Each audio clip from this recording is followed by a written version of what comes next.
Félix Antoine Tshilombo Tshisekedi, président de la République démocratique du Congo, a doté d'un camp militaire dans la cantine à vente.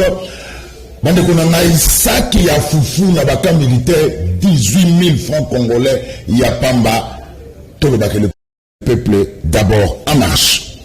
Malgré interdiction, il y a marche, il y a le gouverneur de la ville-province, il y a Kinshasa, Gentini Ngobila,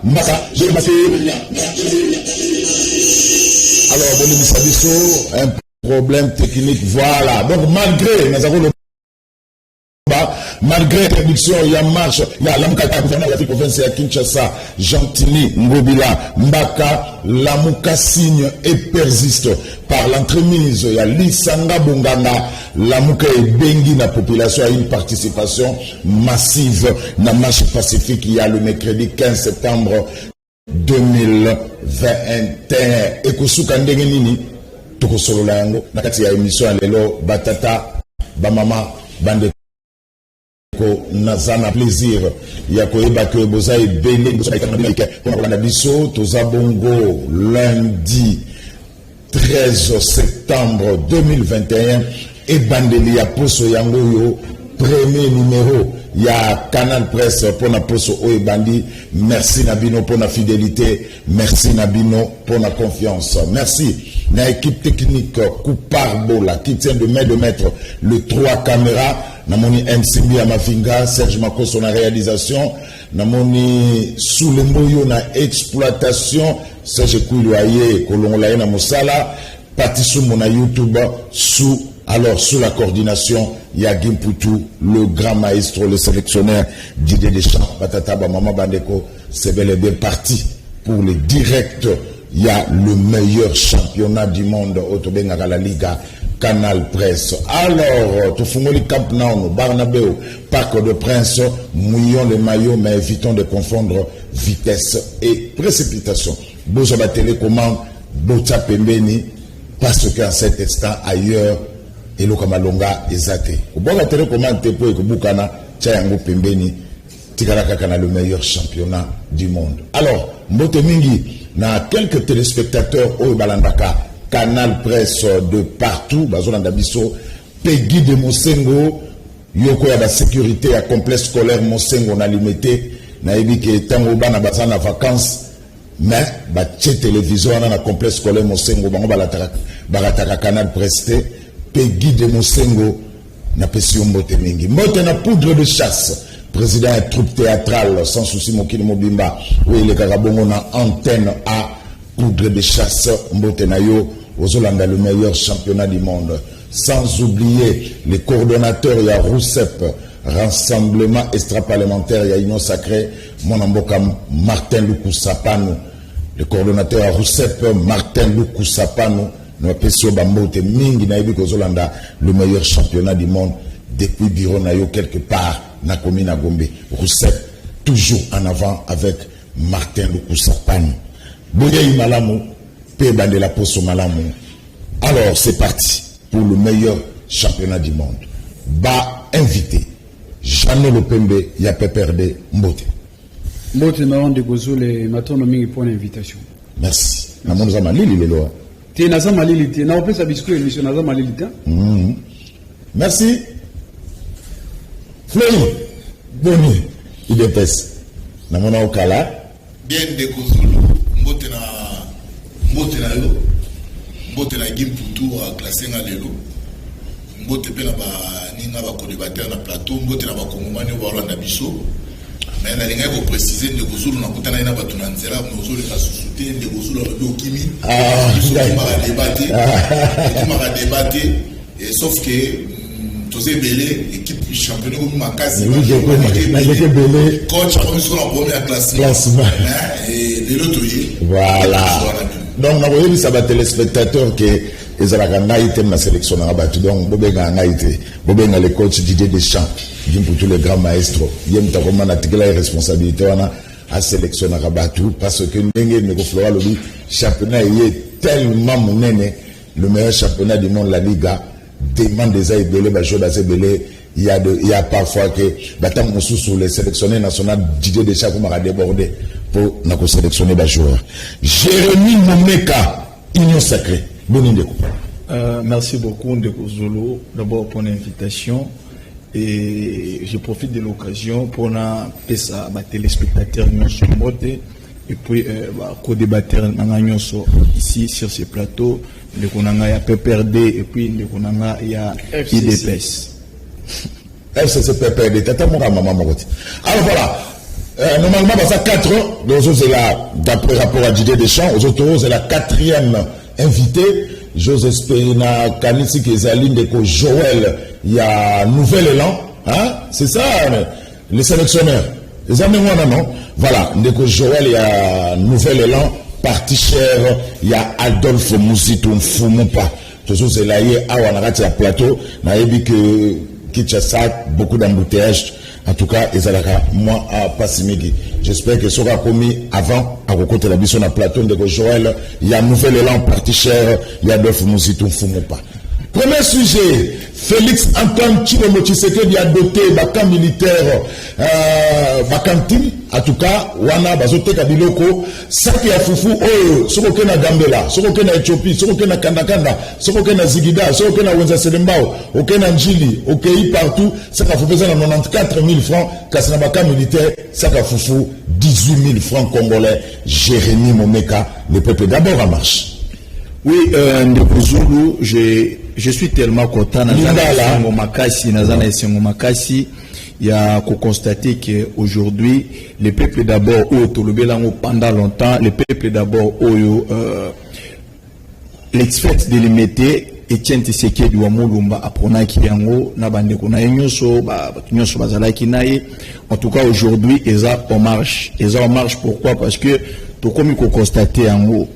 Oyebi ceux qui au tambol na ville ya Kinshasa ont constaté que ça qui a Fufu ou ça qui a Masangu eza na ba 90 000, ba 30 000, ba 40 000, 54 000. Mais aujourd'hui le lo tozolo bana minute oyo ça qui a Fufu est commis à 18 000 francs. Wana na baka militaire. Na baka militaire. Eza te que pour eza na baka militaire et koli yango kaka ba militaire. Il faut que préciser le report que eza na baka militaire na ka militaire de place bazotek. Mais ko ki pe ko talibanda oye o shombi yango obimi na ngo kolia na ndako nayo. Eza kaka esengo pona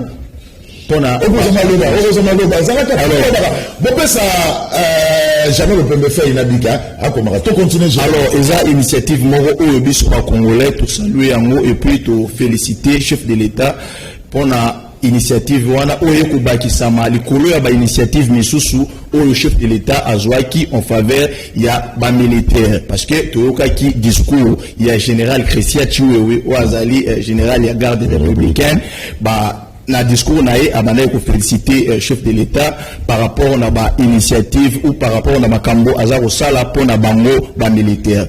J'espère que ba militaire na biso avec l'état condition de vie na bango et ko changer parce que ba outi na ba difficulté et belé oyebi ba kamba ki mboka pendant 18 ans ou pendant plus de 18 ans ba makambo basali. Alors aujourd'hui Ndeko Félix Tshisekedi aye avec détermination, avec volonté, il y a pour changer social et à peuple congolais et plus particulièrement il y a des militaires parce que cette fois-ci on parle des militaires.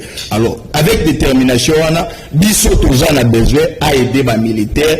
Makamuna bango et Kendali Bosso. Yango zo constaté que le chef de l'État a déterminé, très déterminé même, il y a quoi aider les militaires à Kendali Bosso. En tout cas, initiative wana ya rumona saki, ya masa ya fufu ou saki ya masangu, lelo na 18 000 francs et zo sepel sabate belé ba congolais et belé ba saluer yango et j'espère que ça constitue l'île ya ba réseau oyo biso tolobaka le peuple d'abord. Merci Jérémy Momeka. Alors Flori et ça fruit, il y a Bakuluna, nous sommes Bakuluna, au Bakana, na Kanya Makasese, service national. Merci de Kozulu. Dans les gars, il faut préciser, les peuples d'abord, ils ont la marche depuis mon Konzambo à Félix Antoine Tshisekedi Tshilombo contre le pouvoir. Première décision, il fallait qu'on ait caché la fortune. Bien sûr, il y a Bahaner et Kangama. Et dans l'action, au Monaco, il a mis l'homme congolais au centre de son action. Ici, ce qu'on appelle la gestion participative. À tout permettre Bissot, bisope ata toza na ba institution te toza libanda to me kampe ko landela makambo mboka to dénoncer parce que dans un gouvernement où baza comprendre une bonne gestion et mon anaka mingi lorsque le peuple participe, lorsque ba mouvement ba liberté zali garantie na ba mouvement sociaux locaux là ba syndicaliste et ya mon état lisarate solo tozu elan mususu. Le peuple d'abord en fait ils ali une grande vision, ils a kana dimension monene mais makambo eselema ki lobi dimanche et pas na biso tout s'epele pour aller de kozulu kana plateau na yo awa les gens nous ont traités de djihadistes bato bazobe na biso ba djihadistes et tout parce que nous na UDPS tozali ko croire na ba valeur à parti to yebaki que mokonzi mboka Félix Antoine Tshisekedi Tshilombo aza parvenu à UDPS azali moto azali ko incarner ba valeur à parti et moke maleme to koatele parce que pas la biso na UDPS le peuple d'abord a dit slogan ezali forme ya ba valeur pour le parti ezali comprendre pour que lobby doit atteindre ba objectif wana nyonso na peuple nyonso mais na lingaki awa nazali na ba précision te contrairement ndenge ndeko nanga ote koloba que ata oza libanda okoti na kataka oki kosomba bon je sais pas si à vérifier mais na yebi kala tangu ba cantine ezalaki na ba camp par moment tout ezalaki kokende mais je sais pas ce que ezali ezali officiel mais tout ezali pe kokende kosomba biloko mosusu na kati ya camp mais awa tolingai mpe korapele na peuple congolais asimba ke ezali na mosala oyo service national asali service national ebande epai ya mokonzi ya mboka Félix te service national ebandaka epai ya musée ntango musée ayaki musée nde moto atelemisaki mosala oyo ntango mokonzi ya mboka et surtout ko na vision ya peuple d'abord abi tozomisa service national mpo ntanso ape ekende kosupplie na ba situation mosusu ya mboka tozali na yango service national oyo esimami na général Gaston Mokabwiki et je crois que basali mosala et puis pour la 2021 wa bazali na 5000 tonnes ya maïs oyo ba produit na kanya makasese et na ba esika mosusu ya monde ko permettre à ce que ba tenir service wana pe na monde apesa ni ba statistique alobi na ba 2022 na ba 2023 ça dit que to pesi le moyen na mokonzi mboka et puis à continuer mais là on a peu gouvernement ba luka misolo ba pesa na service national pour permettre mais awa faut ba pesa ezala encore pour la basoda parce que logique ezali il y a biloko wana te kama na wenze ekota partout to inonder marché pour que to meka pe kolonga mwanzala oto umeli na plus de 60 ans na mboko oyo banda lumumba kenda lumumba zo ba le peuple veut le pain mais jusqu'à nous aujourd'hui pâté je crois qu'avec cette marche logique oyo lolengo na leadership parce que mokonzi mboka ça peut permettre aux Congolais il y a tout soufflé Ndeko Flori. Tu dis une chose et son contraire, mais dans le peuple d'abord, ils allaient déjà avant, ils bandit les lotés. Après, le on a quand même Bakashwa Aner et Kangama. Que fait Tatiana au sang on a Bakashwa Aner? Flori. Non, ça dit quoi? Tout dans le régime Oyo de Kozulu. Mako son âge a fauté à Tatiana. Tout dans le régime Oyo de Kozulu, le peuple est libre de dénoncer. Kashwa Aner les services de renseignement, Aner les services de sécurité. Et koki ko interpeller mutu et pour na suka nango ba déférer mutu pas ya juge na naturel soki ndeko ozotanga Tatiana et kakanga mina bakashwa ane et kasi umeli kuna ça c'est une détention illégale il faut les dénoncer parce que banda mokonzi mboka ye là il faut qu'on reconnaisse tous la part oyo basali biso ba témoignage pa mususu awa ko tolobaka yango te mais tous la part oyo ba mimona ba bima bakashona bakanga bato mususu ndenge bazali kokakela bato liboso te mais on peut t'interpeller au cas où ndenge otangi dossier ndeko wana eke ekomi na détention illégale tosengi na bakondianer na bazolanda biso na état de droit eza prôné par le régime à Félix Antoine Tshisekedi Tshilombo ezali normalité soki ndeko wana azali na droit à liberté na ye bo libérer ou soit bo qui c'est la juge naturelle na ye asamba s'il faut pas condamner auprès de la cour des tribunaux. Jérémy Momeka. Oui, Bakashwa Aner bakanga mais Tatiana au sang zosana kuna après même temps d'antenne pas ya Ndeko Zulu, il faut qu'on précise une chose. Le peuple d'abord, ou le peuple d'abord, d'abord prôné par notre leader ou par les partis IDPS, ils ont été et ce qui c'est le monde social il y a Koliana comme Melate. Les peuples d'abord, ils ont touché ma couche tellement ébélée. Les peuples d'abord, ils ont qui dans la justice. Les peuples d'abord, ils ont qui dans l'éducation, ainsi de suite. Si aujourd'hui, ou ceux qui le ou balobin de Kotatiana, Azana prison ou Azana cachot, il faut qu'on vérifie Azana cachot pour la raison nini. Il faut qu'on d'abord, il faut qu'on vérifie si réellement Azana cachot et ceux qui Azana cachot pour la raison nini.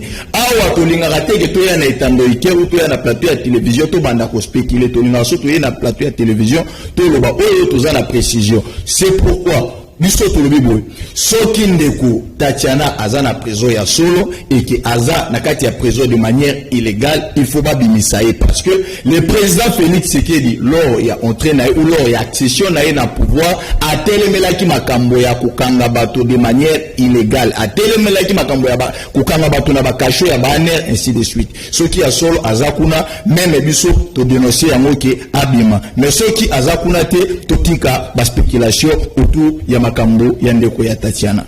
Jamais le PM de même tas d'antenne, c'est qu'à Fofo Nabaka militaire 18 000 francs congolais. Ça va, l'état des droits. Le peuple d'abord. Non, mais Ndorozulu, n'a aucun moment à mais tika tozo on a case de départ. On y les championnats mouneli. Ceux qui ont un championnat ont toujours l'obligation de rappeler eux baza olanda biso ba comprendre le nini moka ezali kotambola Ndorozulu. Pona kone pone mutulu la peut-être na minute ya semana minute na ngai na ngana rona ko mokonde kozo oyebi ke mboka o na biso quand le président de la République abimaka na délégation na ye na mwasi na ye babimaka na ba faire l'état congolais. Donc l'état congolais à travers ba taxe ba impôt ba pesa ka président de la République mbongo musolo o ezali na kati ya budget, n'est-ce pas, o ya kindaka na yango et que le président de la République partout, quand lorsqu'il a voyagé, la voyage est officielle, le président de la République a une obligation, n'est-ce pas, il y a que remercier moi si n'a été ni sa délégation à l'année nationale. Parce que Magambelegi s'est mal passé à la Turquie, c'est très grave de Gouzou. Et c'est une erreur diplomatique. Ok, on est un peu canaillot. On est à remercier le peuple naïe, mais le président de la République, il prend les soins à remercier d'abord moi si naïe et délégation naïe. C'est comme si les Congolais na visite ya kenebe officiel wana baso compter pour na yeti baso compter pour na yeti donc ils avaient l'air de mikini qui aussi le plan diplomatique arrêtez on est de mon épouse et de toute ma délégation. Or le président ne pouvait pas dire ça, il fallait remercier au nom du peuple congolais parce qu'il y a déplacé dans mbongo ya ba congolais de Bozou ba congolais c'est que monsieur le président va nous donner sur ma 26 même sur le verset on a baso ya kakate. C'est très important pour nous de faire makambo les gars qui n'étudient wana président ils ont des erreurs diplomatiques malasimation de la moto c'est très important de résoudre. Deuxième élément de la Banque Salisus au moment la République démocratique du Congo comment ils ont zaïté de résoudre mais on a au moins la samedi à appeler de relever Mamboso Mboso Faye Baké nous sommes la République démocratique du Congo c'est la République du zaïté. Est-ce qu'il y a un parti était à un père dans l'Assemblée nationale, dans la descente je crois qu'il est temps que Mosso, à celle qui va chinailler. On va remettre la Kalouka de Mosso. Ma ramène la Kalouka. Tu es au Bessa Félix Moukagosoa, président de Moko, article à la libéra pour la juridiction. Non. On est dans la pratique bantive, on est tellement grand, mais Mobutu de Mosso. Mobutu est dans le domaine de l'Ouba, mais il y a des tati. C'est parce qu'elle a prévu un Némoana. Et moi je comprends parce que quand il y a moi je suis président de l'Assemblée nationale et c'est là qu'il y a le président de la République à ça là qui est un mot ceux qui prennent le président il ne fallait pas que placer le droit dans la place de l'Assemblée nationale. Voilà pourquoi on le résout puisque on sait que les députés il faut accueillir la motion qui n'a pas de besoin. Moi je suis mérité à gérer l'Assemblée nationale, il faut accueillir les besoins. Troisième élément de dépôt dans la ressource qui s'en besoin. Dernièrement, on a dit que sortie médiatique il y a ministre de la Finance. On a dit que récemment, on a plateau à la biso. Non, c'est très important.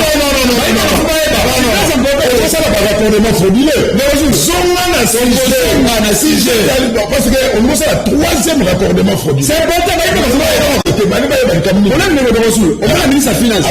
Quand on a fait déclaration à plateau, et on a eu votre formation, monsieur, on a entraîné à mener la mission d'idée déjà. Après, on a battu, on a mise au point.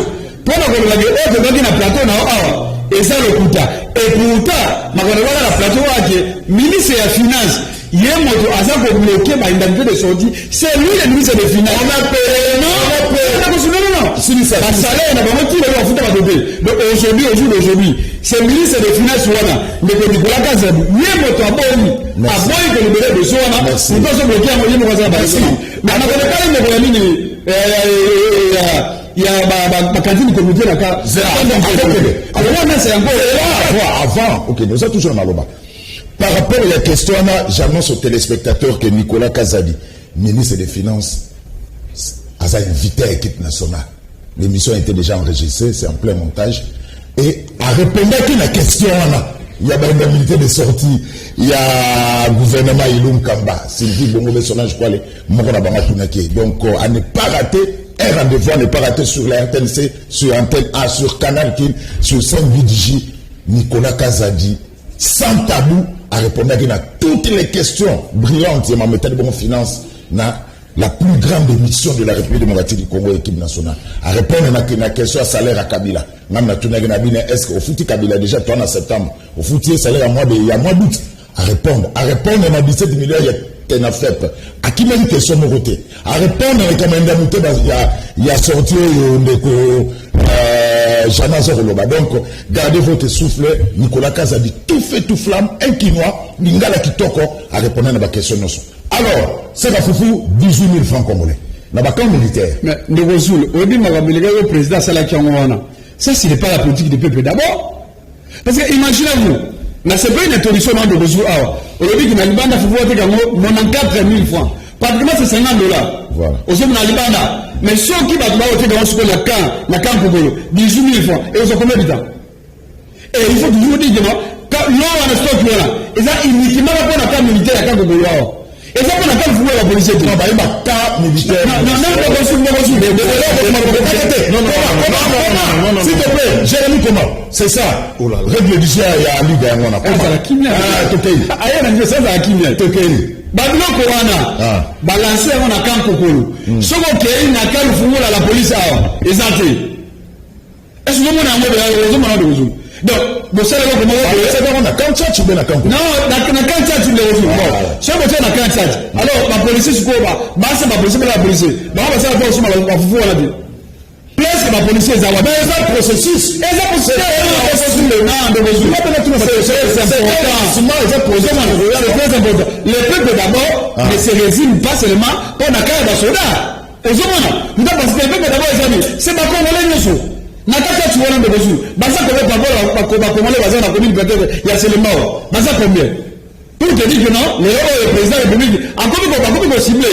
Au même si vous avez combien de souba, avec que votre simba, c'est pour ça que nous avons alimenté le niveau militaire. La Bible, ça va, pour qu'il y ait une obligation là, battre la scène à pouvoir à 18 000. Mais nous, la mission de Bozou, le reste de l'année, personne ne peut 2 semaines. Tout à l'heure, ils sont bien dans la mission de Bozou. Et vous savez, le peuple d'abord, ils s'appellent de Moussou. Mais quand on sélectionne, il paraît que la militaire, qui va militaire d'abord. Si la militaire a 4 Tchad, pas jouer à Tchad. La militaire va faire l'Équateur. On va faire dans Lumbashi. On va faire la province de Moussou. Est-ce que va faire le bénéfice à vous voir? Est-ce que va faire le Moussou? Donc, on va faire bénéfice à vous voir. Je suis sûr que la militaire va faire 4 Tchad. Mais la militaire va faire partout dans la RDC. Va faire pour l'IAT, va faire un salaire à Malomate, la militaire. On va faire la fraude, on va solution par détournement. Il y a un mot, on a bon. Mais ceux qui vont bénéficier de, on va faire il y a un peuple d'abord. C'est encore ma partie pour la société de Rouzou. Pour dire que la politique de le peuple d'abord, c'est zéro pile l'eau. Parce que la politique, et c'est tout le monde. Ce n'est pas pour des individus ou des militaires, non. C'est pour tout le monde. Il n'y a pas de militaire, je ne peux pas Congolais à voter. Parce que les militaires ne votent pas aussi. Au second de Rouzou, je ne peux pas Congolais à voter. Parce que c'est lui. Merci. Pour dire aujourd'hui, c'est pour doser. C'est beaucoup pour recevoir dans le cadre de l'Equateur. C'est beaucoup dans voilà, merci. Jérémy, rétorquer un mois c'est beaucoup. Si tu connais aussi la Nayango, et puis 18 000 francs, ils ont été ton son, la rare à $50 à Dambel. Ndeko Zulu, avant de répondre à la question, il faut que nous rencontrer Ndeko Nanga à FCC. ndeko Jano parce que na yo ki ba confusion tellement ébélé au point que je ne saurais pas rencontrer na ba allégation na union mais au moins na noté quand même ba biloko misusu ya mike awa d'abord avant na azonga sima mingi funa bana awa na place azolobela makambo ya ba point de vente d'abord asali abani la confusion na ya place balasaki makambo ya bakatine de vente ayebi place balasaki nini wana te et puis azoloba point de vente ezaka kamoko alors que za moko te ezaba point de vente ezana na kalufungola na kachachi na kabadiadingi na aussi mais déjà na ulewa non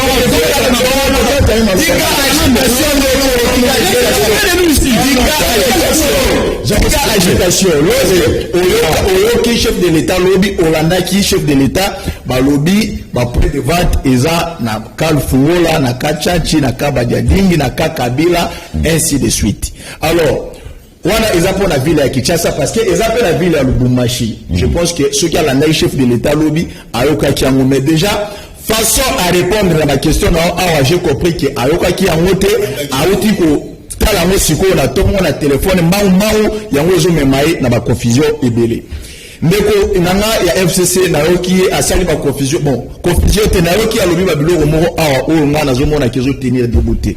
Je suis mécontent naza vraiment frustré ya constater que ndeko nanga azoloba on doit nécessairement il faut balongola kaka mboso na tête ya Assemblée nationale pétition basali mboso il faut balongola parce que mboso azomema jalelo ya ba mubutiste ainsi de suite ngana seki makasi.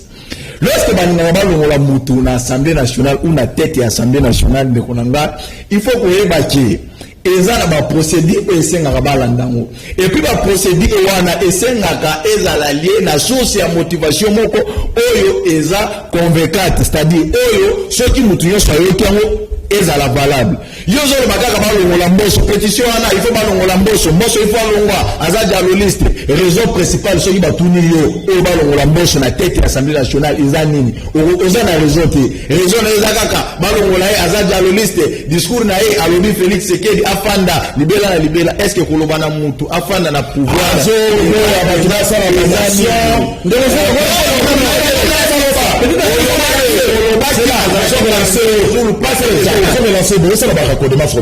n'est pas ça le sujet mais comme beaucoup de Kamute Tokei Mboso azosala comment dirais-je azo bloqué député moi ça ba motion na bango ezate interpellation ezate contrôle parlementaire ezate donc l'Assemblée nationale ça ne va pas. Papa Mouler a dit à la ligne les choses va risquer pour personne risquer et voter bangoté à cause de Mboso ndazo kumbela masolo ndeko makambo oti oloba d'abord lorsque ozoloba que papa Molière a lobby pour nanga naza j'ai du mal pour répondre lorsque naoki que papa Molière a lobby parce que oyebi papa Molière a lobaka na azamuto alobaka biso nyoso na Kinshasa ou biso nyoso na Congo toyebi papa Molière bien donc na préféré te na kota débat autour ya ba propos ya papa Molière pour lelo alobi bon loba mosusu loba donc toyebi papa Molière ni fonctionnaka ngai pikamonange zake soki ndeko akotenir que il faut ba ko isamboso kodia il faut ba ko isaye avec raison ou eza valable ezala te ke ba ko isaye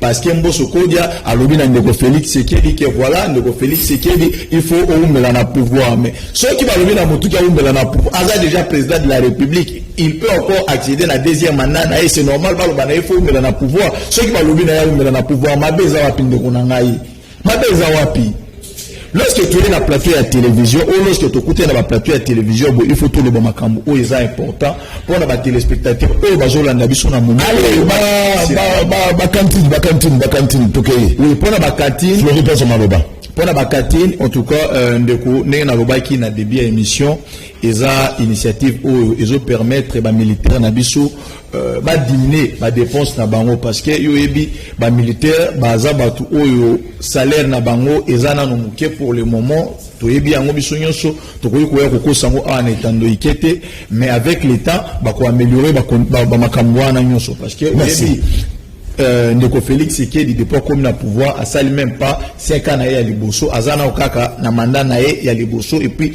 azo continuer alors comme nous se changer tout d'un côté et changer avec l'état parce que bon tout le baka l'état est le meilleur allié de la vérité. Merci. Alors Flori, Jean le billet a précédé un mois stock aussi dans l'ango et puis ça sera du bluff pour que nous nous consommer bah nous avons besoin de la consommer fufu na gambela na 4 000 francs Ndeko Zulu Nathalie Jano nazo seka Jano a peur de pédale vous savez tomailler les Jano tangi tout ça na sujet tout ça na sujet pour aborder ma makambo oyo et telle émission les lotés soko liyo ma makambo moso olo ma makambo mususu luka plateau spécial na yo okoloba makambo critiquer régime parce que les alliés droit de régime na yo mais na lingo ni ça va comme humanité bolanda ka bato PPRDT ils n'ont pas de leçons à faire na ina sur les kamomoko masango wana to sumbi ngote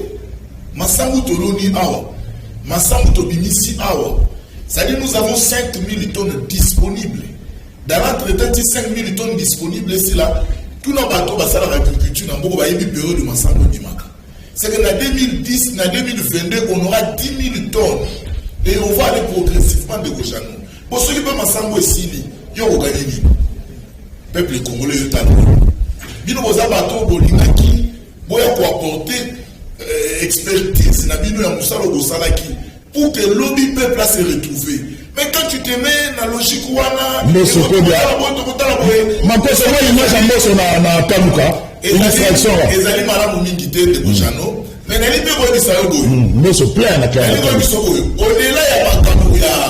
au-delà ya makambo ya nani ya service national ya biloko kolia il faut tala nombre ya ba désœuvrés nombre ya ba kuluna o ba longwe kuluna ba komi ba bâtisseur il faut dans l'aspect wana ça c'est un effort pour accompagner pour que le but soit dans la société moderne ça c'est un élément important là je ne peux pas avoir un incident diplomatique même frère tu es en face d'un expert en relations internationales ni nous avons même des incidents diplomatiques chef de l'État j'ai remercié ma femme j'ai remercié ma délégation pour le bien incident diplomatique tu as puisé ça où arrêtez des histoires comme ça mon frère la diplomatie a des principes. Les relations internationales a des règles. Il ne faut pas voir la TV pour le papier aux gens qui n'ont pas essayé les gens qui ont été. Dans les deuxième élément, il faut comprendre que GC changé. Moi, je suis na FCC. Moi, je suis Yebibi. Moi, je connais les jeux. Les joueurs et les jeux. Moi, ça veut dire que ça, c'est du populisme. Ça, ce sont des aventures. Et puis, au moins, honorable député, Papa Molière, ce qu'on a dit sur le lot, dans la bonne, on a dit sur le peuple noir. Au moins, il y a un président au Bénin. On crée quelque chose, on crée un incident. Nous,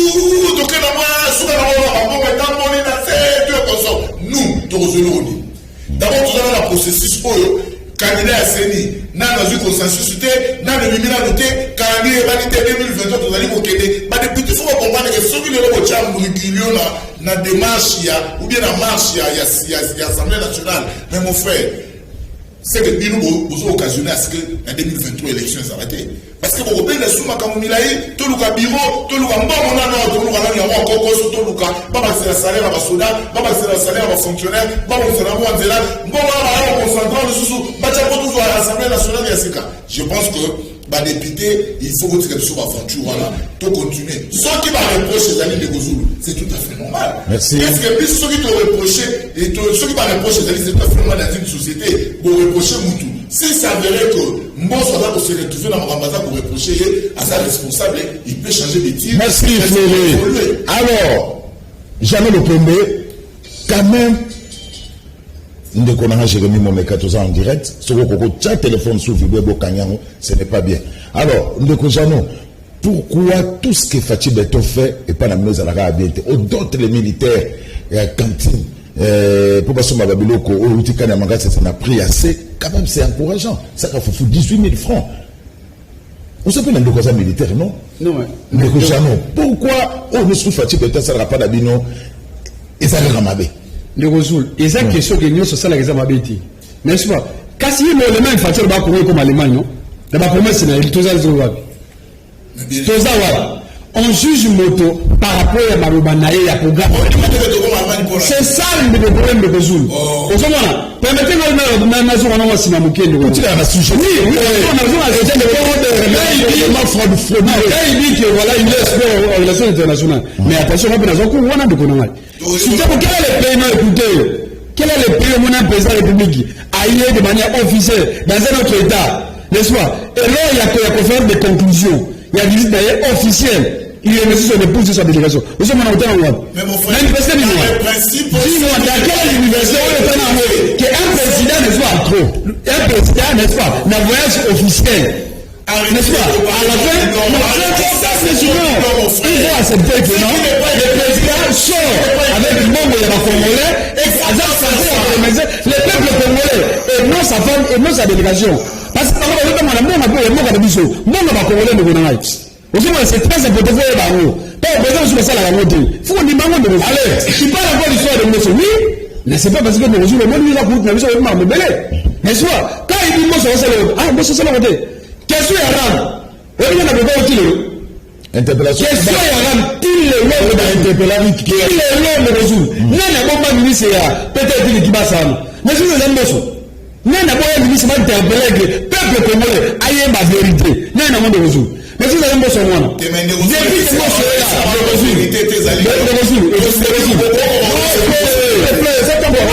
moi depuis au moins le ministre Nando a créé une assemblée nationale qu'on répond à quatre invitations et interpellations. Pas qu'on répond à mon nom ministre Nando. Aujourd'hui, le loi va passer aligné tout l'espoir. Voilà le mot de la société pour l'Assemblée nationale est là. Il a la mission de contrôler même les entreprises. Alors, c'est la fonction de la bataille militaire. On ne fait pas. Aujourd'hui, on ne peut pas trouver la militaire Mabete. Tout ça qu'on juge par rapport au Kowana. Parce qu'il y a une mission de ressources. Citation, on a passé par la militaire Sawa. Mais et quelle va caméra qui est mais parce que là, on va passer la moyenne de ressources. On va passer la Biko Kuna. Basé à Aru. Bah, on va passer la moyenne de ressources. Et comme la moyenne de ressources. Faut que vous allez serrer. Quand il fait encore des logements sur le Kuna, oui. Bah, Kuna, mais attention. Les gens va plus pas parler de l'homme. On arrête un enfant, mais tu dis la carrière ma casse ni jugement, ni arrêt de bobo. De baramasser, c'est ça l'état de quoi. Baramasser, ok, baba tu n'as pas blanc. Ah non, c'est ça. Non,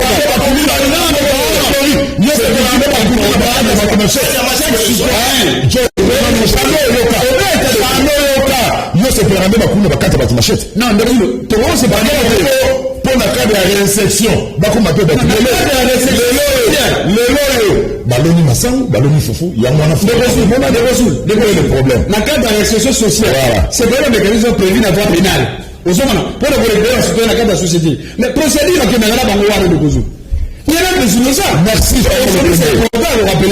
Voilà pourquoi moi je dis de Bouzou. Citation, on a ça répond à la bateau de Bouzou. La personne 1 mois, 2 mois. Et donc on a possible parce que si on a une tierce à de Bouzou, ma Congolais, ma militaire, ma partout. Et ça, les militaires, même ça allait la comme la montée. Merci. Au second, la militaire, on a une de Bouzou. Merci. Alors on a commencé à moi. Merci. C'est pour ça que le social la fatigue et là et l'autre côté. Merci. Sur le social, il faut la paix pour le Bouzou. Et les militaires, les policiers. Non. Alors, nouvelle heure partie chez la musique et où tu peux changer classement en plein match. Au lieu de Joël, d'où tu vas nager à mon déo à Zekaloba, Michel Mangala Koti. Fatih Beto d'autres des cantines de vente n'a pas qu'un militaire. C'est qu'à Foufou désormais n'a pas qu'un militaire 18 000 francs congolais à Pamba. Le peuple d'abord en marche. Michel Mangala. Il y a l'injustice sociale. Il y a l'injustice sociale pour un cas militaire. À chaque chose, on commence quelque part. Non, d'accord. Oui. D'accord. On les a flatteries. Ils cherchent à flatter les militaires et les policiers. On les a flatteries. À dos Ndumba, c'est ABC Binoao. Ceux qui ont Bukangalozo, Basaki ya Masangu ya Kupula.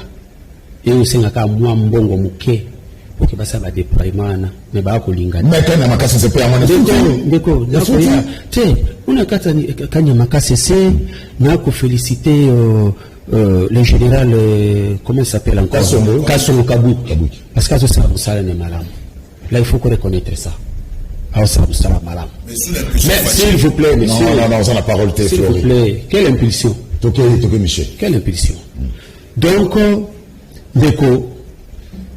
le problème, awa, ils ont des problèmes il y a nation congolaise. Il y a une catégorie de Tolingi.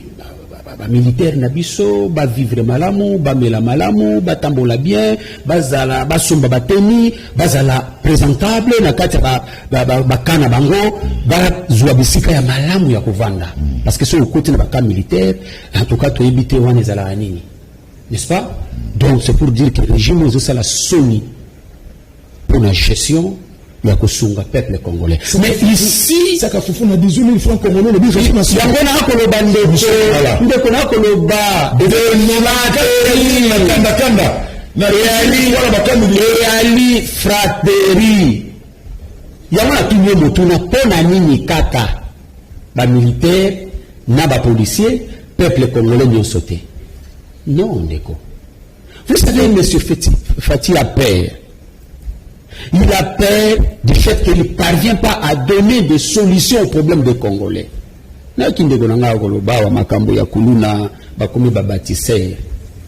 Écoutez, allez dans la ville de Kinshasa, il y a la Kuluna Ali, mais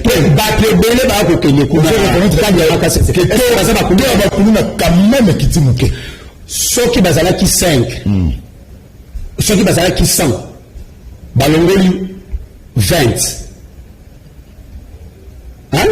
Est-ce que diminution en gros, les alliés, pensa, qui tournent en gros et qui dit? Oui, on peut diminuer en termes de nombre, mais pour lui, il faut reconnaître ça, il ne faut pas tromper les gens. Pour lui, les gens à Kinshasa, comment ils sont en train de matraquer les gens des paisibles citoyens à Makala? De quoi vous vantez les mais ndeko naloki lisusu bazokoloba diplomatie. Mais ngana oloba que diplomatie mais c'est Félix Tshisekedi a échoué totalement. Regardez un peu na peso kaka tableau moko ya compréhension. Toyebi bato bazako agresser biso na exemple na est de la République démocratique du Congo. Bazui balukeli biso les Américains qui viennent créer pour vendre dans le parc. Mais Ndeko, ça c'est une solution? Ce n'est pas une solution. Bonjour, Bazako continue que Boma, Bazako continue que rançonner les paisibles citoyens, désordre les a toujours combien à Est, Bako Boma toujours Congolais. Mais Ndeko Félix Antoine Tshisekedi a yebi malamu que ce qui nous fait défaut, parce que ces Américains-là et les autres occidentaux, embargo sur les armes. Si la diplomatie il devait négocier pour que dans l'embargo sur les armes, tous la possibilité de consommer des armes pour faire face à la situation aux accords à l'Est. Parce qu'ils ont des ficelles, mon frère Bandekonanga. Ils ont des ficelles. C'est pourquoi ils ont mettre Bissot à genoux. Vous avez la diplomatie. Quelle diplomatie? Aujourd'hui, la diplomatie. Aujourd'hui, il y a ici les zones, il y a France Inter. Il a fait sans voyage, hein? Mais il a dépensé, il a déjà dépensé une affaire de 250 millions de dollars. Papa, est-ce que vous comprenez ça? Vous comprenez ça?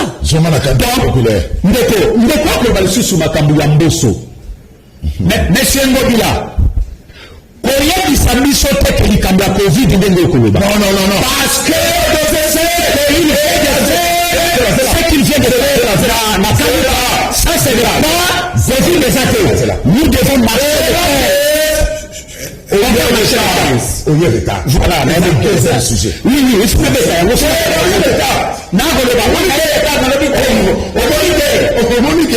on confond de vitesse dans la précipitation. Il y a la communication. On confond de vitesse dans la précipitation. La communication.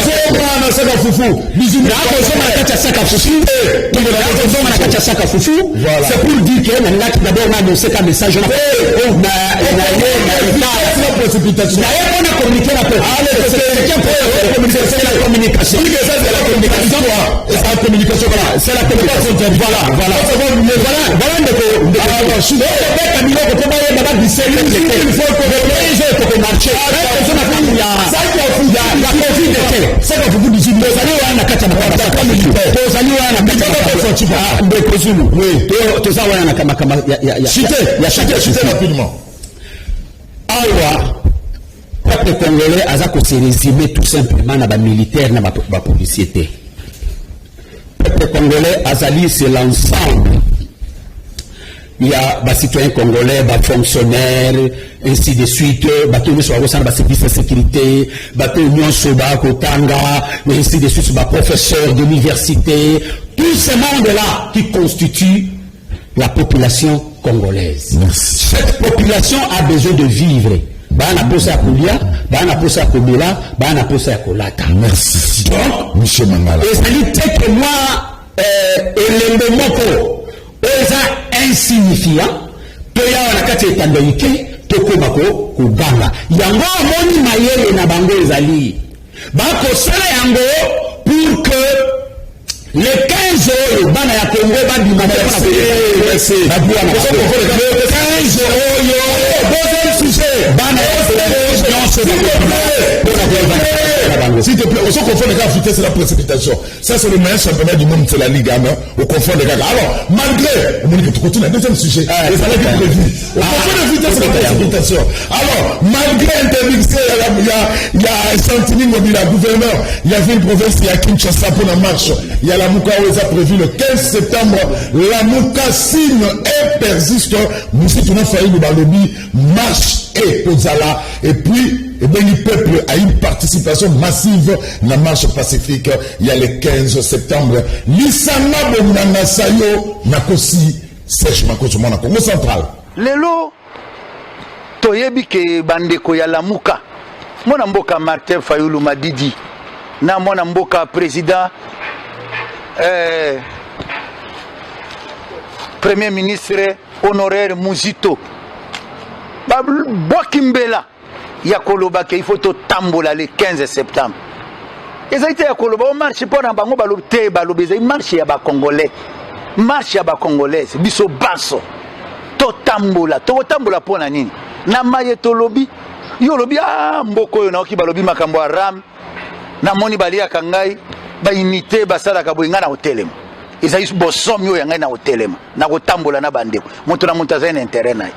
O balobi makambo ya loi tiani ezai loi ya mabeo elingi sale kabola ba congolais tolandaki papa cardinal ndenge alobaki meme na Lumbashi pona loi wana ezai loi mabe biso tozali ba responsable ya parti chrétien tolanda oyo pe ba prince église balobi ezai loi mabe tokotambola pona yango tokotambola pe pona nini ba oyo balingi kotosa bakata milimo na biso te ba episcope na biso ba catholique te na ba protestante lelo tokomona meme bazo pesa ba lauréat ba examen d'état ezobi makaka ba école ni ba catholique ba protestant ba école malamu ezai wana bongo lelo tokoma kotala ndenge bato bazo sakana na bankumu bazo sakana na ba responsable ya biso église catholique na protestant tokotambola pona yango pona koloba non pona makambo wana tokotambola po toboyi glissement élection 2023 yango tozolo balelo 745 jours tozotanga na mikolo o etikali glissement toboyi oya bakolo bango balumbakiri biso toboyi glissement tokene na élection na ngonga oyo date topesaki mokolo président Martin Fayulu na premier ministre Muzito batopesaki date élection yango 3 mois avant élection yango wana tobandi déjà makambo donc ezandenge wana il faut totosa mibeko tokotambola pona yango toboyi glissement toboyi dictature oyo bakomi ko imposer biso na pouvoir oyo ezali dictature toboyi yango tokotambola Lisanga Bonganga Sayo abengi population quinoise a une participation massive dans la marche. Alors Jérémy Momeka Lamuka signe persiste, marche et cause à les 15 pour dire non à glissement, non à dictature, non à politisation à CENI, non à Kamoya Ram. Ndeko Zulu, avant na. Il nous reste 15 minutes sur le zone à Sima et ça la mission parce qu'après moi il y aura qui matin en direct. Tout directement dans le deuxième sujet. Ok, pas de problème parce qu'il y a quelques points. Ah, et c'est là qui n'a recadré.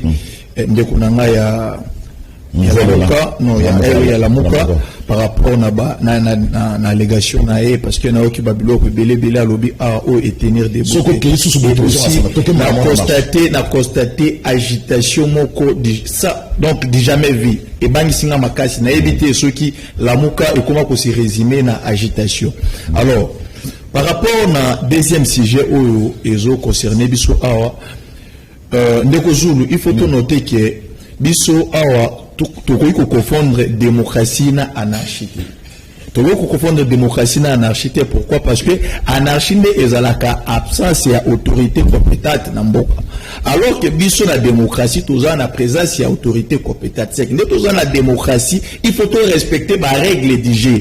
Na démocratie ezalaka que élection ya pambate démocratie et touchaka ba couche tellement ébélé. Alors, lorsque toza na démocratie, et c'est normal que lorsque vous constatez que quelque chose ne va pas, vous organisez marche pour nous télémélango ou pour nous soutenir, on se dit pour soutenir. Mais quand on a biso ya Lamuka, basengi ba organiser marche d'abord na yoka ki ebandaki le 24 août présidium ya Lamuka et décidaki qu'il faut ba organiser marche na le 15 septembre. Déjà les deux ba kendaki ko déposer lettre na bango na hôtel de ville. Qui sa référence aussi bien que ça ndeko Jatini Ngobila animaki kwa kize réception ayebisi bango boy akoki ko permettre marche et ça la matin tout simplement parce que ba mesure où ils a édicté par OMS INRB ainsi de suite ils ont permettre que marche et ça la organiser mais grave est ma constatation que bandeko ya biso ya Lamuka bazo continuer kaka ko tenir na marche wana que marche na bango il faut salement soki bayebisaki bapekisaki bango te wana tolingai to lobake voilà bandeko ya Lamuka ba organiser marche il y a eu des désordres il y a ici c'est là mais bapekisi bango ba organiser marche te et d'ailleurs je comprends que peuple congolais pour le moment aza conscient akoki ko se permettre aza la manipuler na un cas politique te azawana azotala makambo o eza bien et senga sala o eza mabe et senga telemelango déjà il est important ko yebisa banyo na biso ya Lamuka que marche na bango o bazoli na basala bango bazo gérer kaka na marche mikolo oyo ceux qui besoin comprendre politique ya bandeko ya Lamuka bien eza le sous marche te et là bango bazana ngo besoin pour le moment comme dialogue. Ceux qui ont landé ma discours, il y a des Lamuka comprendre que pour le moment, le bango bazana ont besoin, ils ont dialogue. Alors, bon s'agiter et puis ceux qui ont besoin de dialogue, il faut que vous allez terre au lieu bon masquer un mot dans ma discours pour les autres dire voilà vous avez besoin d'échange ainsi de suite. Non, il faut être clair, il faut que l'oba les camo n'enye zosena que l'oba yango et vous allez bien bakasi. Oui, oui, chute ndeko na linga yina loba boy. L'État oyo bandeko ya biso ya Lamuka bazo perdre na ba distraction na ba débat inutile na ba makambo ebele baza kosala bayebaki ezata oyo pona bango ezosenga ba se préparer pour la élection parce que ba boya balinga bayebaki élection ekozala na 2023 mais baza wana bango babanga élection besoin na bango ezalaka tokendaka na lulenge dialogue sala maso dialogue sala mais permettre bango bakota na institution ya mboka bafanda et puis babanda kosala na biso elongo alors biso tozana besoin ba règle du génios est à la respecter bandeko ya Lamuka bazota o ba se préparer pour l'élection depuis que la 2023 et comme le sous né makamoto mona ki na 2018 parce que na 2018 vous avez constaté Martin Fayulu a télémela matin midi soir machine à voter il a même dit jamais Lamuka kokenda na élection avec machine à voter mais biso mo to constataka rétropédalage na part ya ndeko Martin Fayulu na part ya bandeko ya biso ya Lamuka et puis aujourd'hui Martin Fayulu se réclame président élu dans l'élection à 2018 et Salama na machine à voter oh il y a télémelaka yango alors to limite que cette fois-ci ma contradiction ma confusion les a comme toujours il faut se préparer au lieu de place il y a ba merci beaucoup Serge Makolo sur mon Congo central chilanga image ya Mboso na Kaluka chana ni image ya Mboso na Kaluka Basibeto Mokako Basibeto Mokako Mouillez maillot, toi on a dit ça. C'est Jérémy. Oh, contamination, ça a été toqué. Excusez de Rozoul. Ok. Excusez de Rozoul. Lorsque je n'a que contamination exacte, il faut comprendre que moi ce code c'est un leader politique. Leader politique ceux qui habitent dans Zéla. Moi ce code c'est normal que Batouba l'andaye parce que aujourd'hui le royaume s'anate que ceux qui Félix c'est qui qui dans Zéla Batouba. Merci. Aussi et que ça bande koya la muka basengi marche hôtel de ville et petit si bango merci qui va continuer de tenir la bango merci Jérémy Momekana toujours d'ailleurs d'après la constitution est-ce que le gouverneur est habilité à interdire marche l'article 26 d'après la constitution excusez voilà en tout cas c'est une très bonne question voilà Balobaka likambo nyonso ezalaka na ngongana laisse automatique la ngata na non d'après la constitution le gouverneur est habilité de suspendre une marche qu'est-ce que la constitution excusez-moi pour le cas exceptionnel il faut aussi ma mesure exceptionnelle constitution non ndeko pour la cas exceptionnel il faut aussi ma mesure exceptionnelle pour le moment boyebi tozana ennemi commun azo attaquer mon vie et même Covid c'est un ennemi commun tout le monde c'est un ennemi commun tout le moment il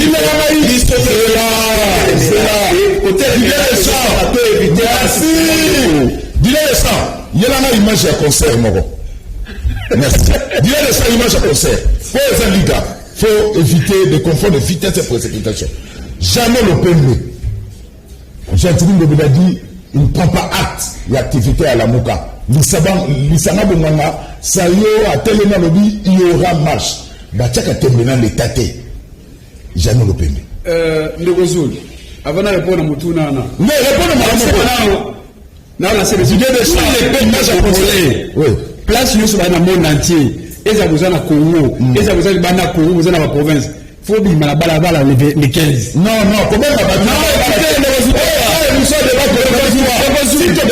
s'il te plaît constitution le Bible s'il te plaît ça émission de débat pas le peuple ne faut analyser voilà la constitution l'article 26 voilà organisateur à la manifestation va signaler l'autorité publique à sa disposition pour la sécuriser, pour accompagner le marché. C'est ça la constitution. Mais ne c'est pas parce qu'il y a un de la meilleure il ne se retrouve pas. Tant que comment on a toujours accusé de réception, il y a même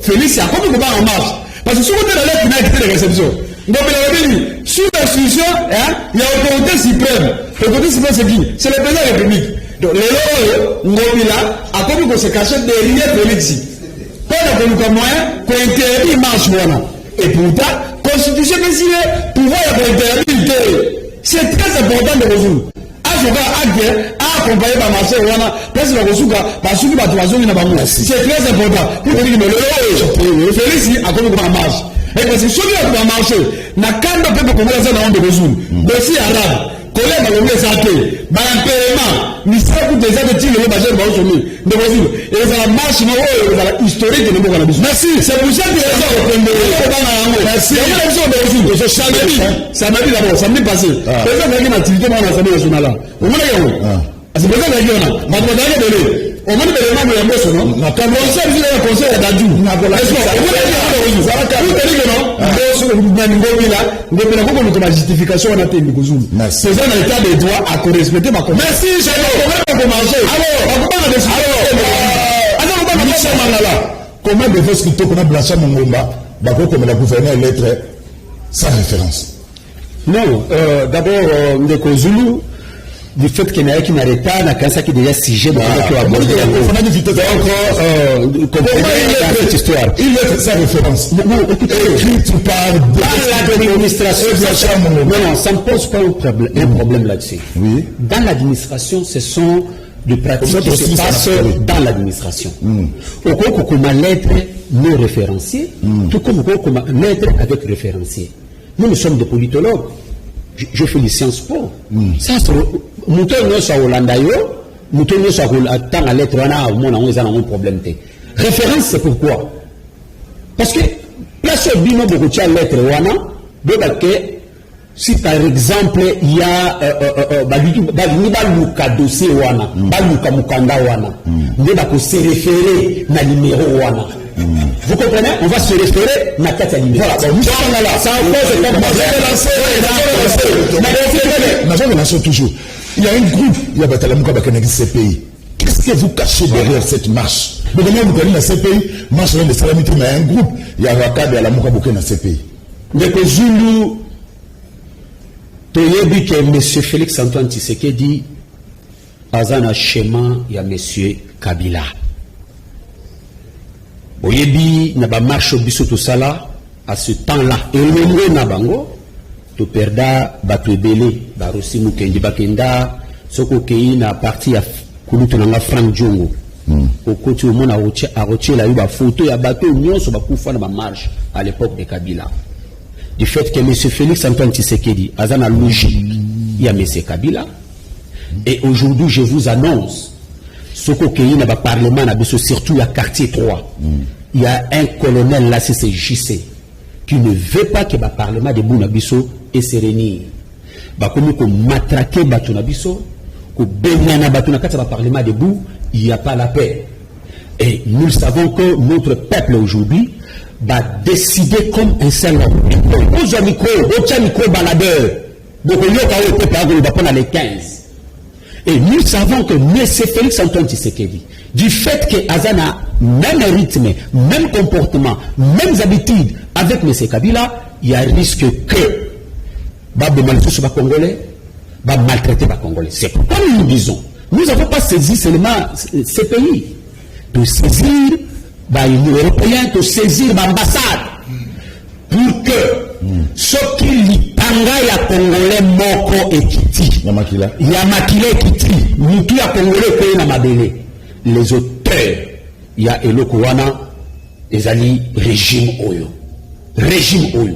on défend au Congolais ya ko marché constitution na biso et puis si biso te que to senga autorisation to na régime autorisation information to na régime ya information alors ils ont l'obligation de protéger les Congolais qui devront marcher. Et ça, c'est la première des choses. Deuxième des choses. Bah, Congolais, bah, Kouta, partout, na katia ville à Kinshasa, point de chute na biso kozana Assemblée nationale. Biso kozana Kinshasa, na Souka, Tokoya, Tokobeta, Maï, ti na palais du peuple. Donc, toko senga na ba Congolais chité abandisa moninga pe merci et nous aurons peur de qui que ce soit devant nos intérêts devant nos revendications. Je regrette na ndekonanga na analyse à ça la plutôt papa analyse la définition après c'est la démocratie na anarchie une confusion totale à mais c'est que la démocratie c'est l'anarchie. Merci. Et à ma trop c'est la démocratie qui ça parle au solo mais pas plus 10 secondes tout gagne. Ça c'est la première la deuxième des choses. La troisième des choses ndeko et c'est nini na yo oyeba pe otia na kati ya mutu na yo ba Congolais pe batia na kati ya mutu na bango. La République démocratique du Congo, c'est un bien de tout le monde. Ce n'est pas un bien de M. Félix Antoine Tshisekedi ou d'un petit groupe de gens de l'UDPS qui veut confisquer le pouvoir de notre peuple. Le problème est que le Makamboya Seni. Tant que Makamboya dialogue, Bishop dialogue, les peuvent se retrouver. Non, ça c'est du mensonge. Ça c'est la conception où le Bango n'a dit que c'est pas la bateau. Bishop au sein de dialogue, le Bango va cliquer bateau. Merci. Partage équitable et équilibré du pouvoir. Non, Bishop au et c'est la Bishop au sein de la discussion tout autour de la loi portant organisation et fonctionnement il y a CENI pour que ensemble peut trouver consensus et ça peut nous prendre seulement une semaine pour que l'élection. Mais d'accord, on a posé un glissement. Il cherche à tromper les gens. Merci. Il cherche à Merci. Alors, il est prêt à se rétorquer, c'est ça. Règle bien, voilà. Mais avant de rétorquer, mon abonnement central. Tiens, papa, et M. Sili. Mon abonnement central. Conseil d'adagio. Tout gay.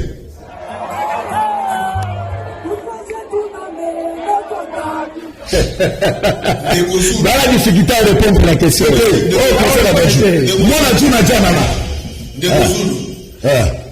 tant qu'on a moni de commission Mangalaza Koloba, nakanisi ba pasteur au bakota na bus. Flori répond de Marie, awa kofi des athées. Alors tout doit, on est ici sur la pasteur. Flori va la s'il te plaît. Moi, on a question à Tiri, s'il te plaît. C'est ce qu'il y a dans l'image. À côté, à mon pied, à Baniko Sengela Mbongo Bandade, il faut Tika Central. S'il te plaît, s'il te plaît. Au peuple Andima, les 15.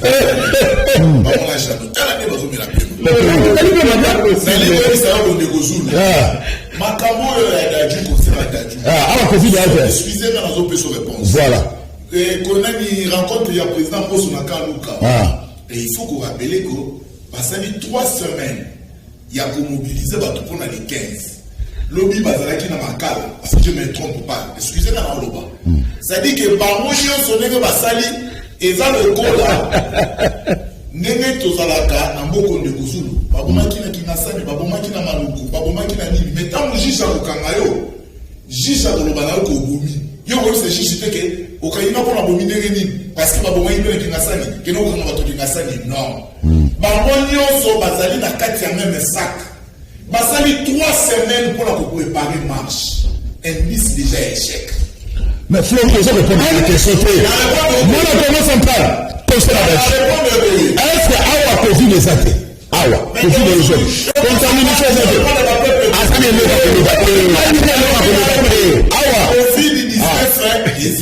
voilà. S'il te plaît. Voilà.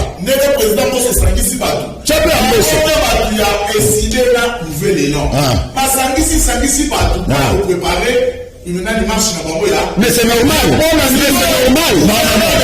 C'est normal. Non, monsieur, s'il te plaît. Pour la ligne de l'internisation conseil la magie. Et plutôt, d'après une source, c'était marche, il y a Willy Michiki. La vraie source, c'est le document. Dans le but d'avoir clair de Gozulu. Bamonio so basangani. Na zotu na Miché. Bozalaki na makalate. Bozalaki na kamukate. Mais c'est normal. Miché doit préparer marche à l'école. S'il te plaît.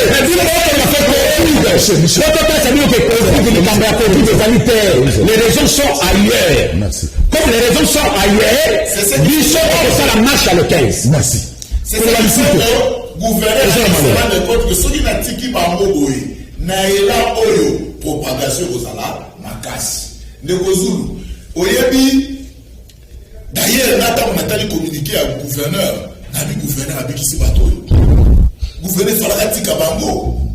Alors, on a besoin de prétexte. Est-ce que Mbala Bosso, fallait le mettre dans la marche? Fallait le mettre dans le 30 juin. Il a échoué pour la propagande. Plan d'ailleurs sorti à crise. C'est le jeu. Parce que j'ai dit, si papa n'a pas eu de presse, on peut faire expérience. Non, tu peux rapidement. Déjà eu des pressions. S'il te plaît. S'il te plaît. Les jeux, Basali Bachi, on va le Zoulou. Rapide parce que parce que Mouzi tu n'as fallu comprendre que chemin dans la distance chemin à Mabé nous n'aurons pas la participation, nous n'allons pas participer à la bateau. S'il vous plaît, on ne discute pas sur le futur. Ngai pour Ngai dans le Biboui. Il va à sauver Bango. Il a fait la tête de Bango. Donc il n'est pas prétexte, c'est ça la ligne. Parce que les 15 de Rozou, n'a pas fait coach. Les 16 n'a pas mort. N'a pas eu à avoir. Je vous dis que c'est l'UNEPES qui est aujourd'hui au pouvoir. promouvoir le peuple en confiance dans l'UDPS na président na. Donc c'est l'UDPS est capable de mobiliser. Donc on va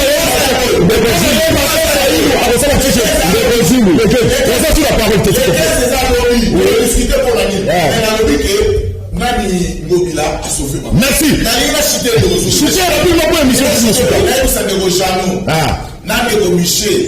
Félix a sali son un voyage. Mais a ramené, s'il vous plaît, Félix a sali son un voyage. A dépensé 250 millions, mais a ramené 1,5 milliard. Merci. A ramené depuis la merci. Merci. Et puis, merci Florine. Merci. Allez, message, bonjour Liga. Le quoi on a vu ce qui nous a fait un nyongo, Libota et mon akapasi. Le quoi la peuple congolais a fait un nyongo, il y a eu des personnes à 37 ans, il y a mon moni, RDC et ça qu'on souffrir. Liga na pouvoir, il y a Mobutu, Nzale, Zalaki Bote. Ce qui m'a eza, Botu na ba collaborateur, il y a Mobutu stratégie, ni Bazalaki Kosala. Il y a mon foufou, il y a mon eza kakapona ba soda, ou ba civil. Ou naba civil biso na Kinshasa tokosomba na combien et transport biloko nyonso wana ça fera combien pona nini abandi kaka na baka militaire or ba civil nde baleli ebele tokokota na kandenge e nini potosoma fufu na 18 000 francs congolais ndeko zulu eza saki ya fufu te kasi ya semo de maïs au service national et sali et puis il y a 25 kilos et ça dara 32 000 francs congolais et non 94 000 francs congolais ata ba semo de maïs wana ekosala eloko te passe ya peuple za to ya dollar soki baloni yango nyonso oyo eko sila biso toza na kanchachi masambo wana soda moko aza na droit kaka ya sac moko libota mobimba pona nini batiaki fufu na ba maison communale te kaka na ba camp militaire ba masambo ekokene musika te po balaki biso ba soda so médico ya ofele ti lelo eza wapi. Voilà, marche ya lamuka eza constitutionnel gouverneur aza na droit ya koboya yango te avant qu'il muta égal après qu'il muta. Baboyi marche à la mouka kasi ya Willy Mishiki bandimi yango pona nini eza pasi. Makamo oyo ya marche yango nde Etienne Tshisekedi Nkondo alela na tamo ya Mobutu yango bango bazo sala yango la mouka ezo sala. Bon, merci. Tokutani lobi grâce à Bichilix. Boti kala madame.